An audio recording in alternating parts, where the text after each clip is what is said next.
Start. महोदय, भारतवर्ष में जनसंख्या का विस्फोट बरसाती वनस्पतियों के विस्तार की भांति हो रहा है। फलस्वरूप नागरिकों को रहने के लिए धरती की कमी अनुभव होने लगी है। देहातों में रहने वाले अधिकांश लोग अपनी आजीविका उपार्जन के साधनों एवं प्रौद्योगिकी का लाभ न मिल पाने के कारण शहरों की ओर पलायन करने लगे हैं। दूसरी ओर शहरों की बढ़ती आबादी वहां के निवासियों के लिए विभिन्न संकट उत्पन्न करती जा रही है। ग्रामीण क्षेत्रों में विज्ञान व प्रौद्योगिकी का महत्व अभी तक ठीक तरह से नहीं समझा जा रहा है। एक सभ्य समुदाय में विज्ञान व प्रौद्योगिकी को ग्राम ग्राम तक पहुंचाने की क्षमता होना अनिवार्य है, चूँकि समूची सभ्यता का विकास विज्ञान व प्रौद्योगिकी पर निर्भर है। विज्ञान प्रकृति के अविज्ञात रहस्यों का अनुसंधान करने और प्रगति के साधन जुटाने में लगे हैं। प्रौद्योगिकी ही वैज्ञानिक प्रणाली की वह स्थिति है जो आगे बढ़ने और महानता को उजागर करने का मार्ग सुझाती है। दिनचर्या को नियोजित कर सुखमय जीवन व्यतीत करने की कला सिखाती है। वह सर्वोपरि कलाकृति सभी जनमानस को उपलब्ध होनी चाहिए। विज्ञान व प्रौद्योगिकी को गांव-गांव तक पहुंचाने और प्रत्येक जनमानस को लाभान्वित करने में असाधारण पराक्रम की आवश्यकता नहीं है और न ही यह असंभव कार्य है। ग्रामीण जनता को उनकी भाषा में प्रौद्योगिकी की जानकारी कराने से जहां एक ओर प्रौद्योगिकी की लोकप्रियता बढ़ेगी, वहीं दूसरी ओर जनमानस का जीवन स्तर उन्नत होगा। आवश्यकता इस बात की है कि प्रत्येक प्रतिभा को नियोजित किया जा सके। विज्ञान की प्रगति तो चंद्रमा व शुक्र ग्रह तक को छूने लगी, किंतु ग्रामों में उसकी जानकारी शून्य के बराबर है। प्रौद्योगिकी को ग्राह्य बनाने व गांव-गांव तक पहुंचाने में हिंदी भाषा का एक विशेष योगदान संभव है। लगभग 50% भारतीय किसी न किसी रूप में हिंदी से जुड़े हैं।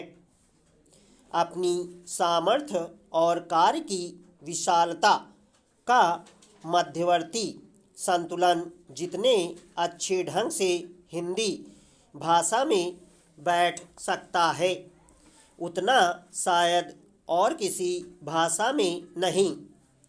विज्ञान व प्रौद्योगिकी के हर विषय को हिंदी में अनेक तर्कों, तथ्यों, प्रमाणों और उदाहरणों के साथ प्रस्तुत करने की क्षमता है।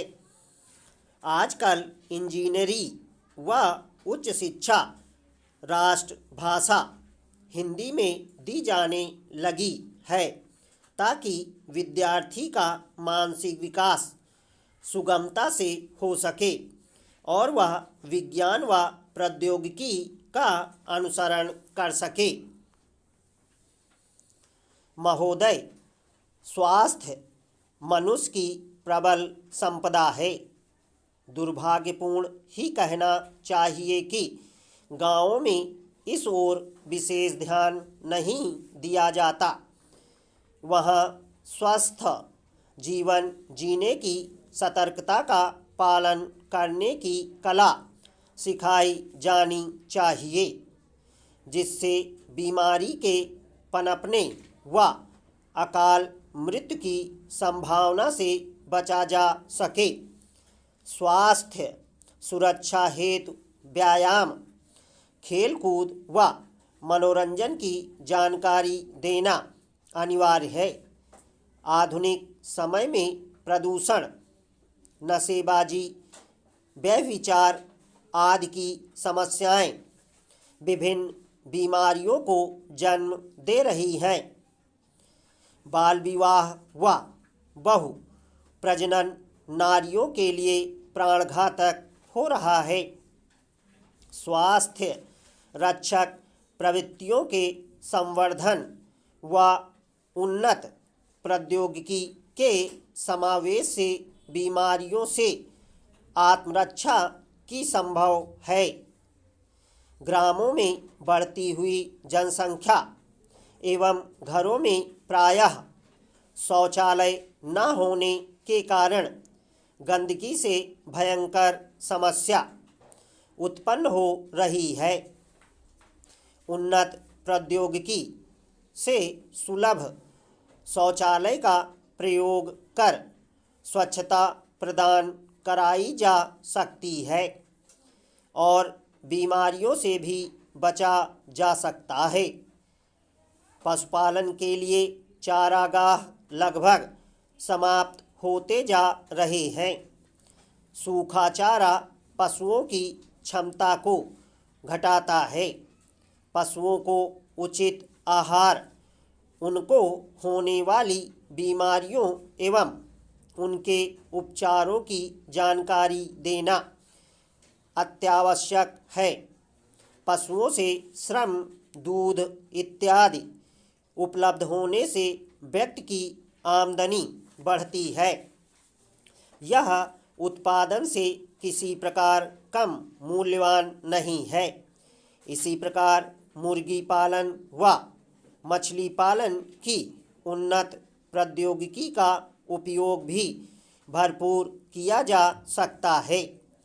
उन्नत प्रौद्योगिकी से मिट्टी की उपजाऊ शक्ति का ज्ञान, उचित फसल का चयन, उचित किस्म के बीज की उपलब्धि, पौधों में लगने वाली बीमारियों से बचाव कर उन्नत फसल और उचित मूल्य उपलब्ध होते हैं।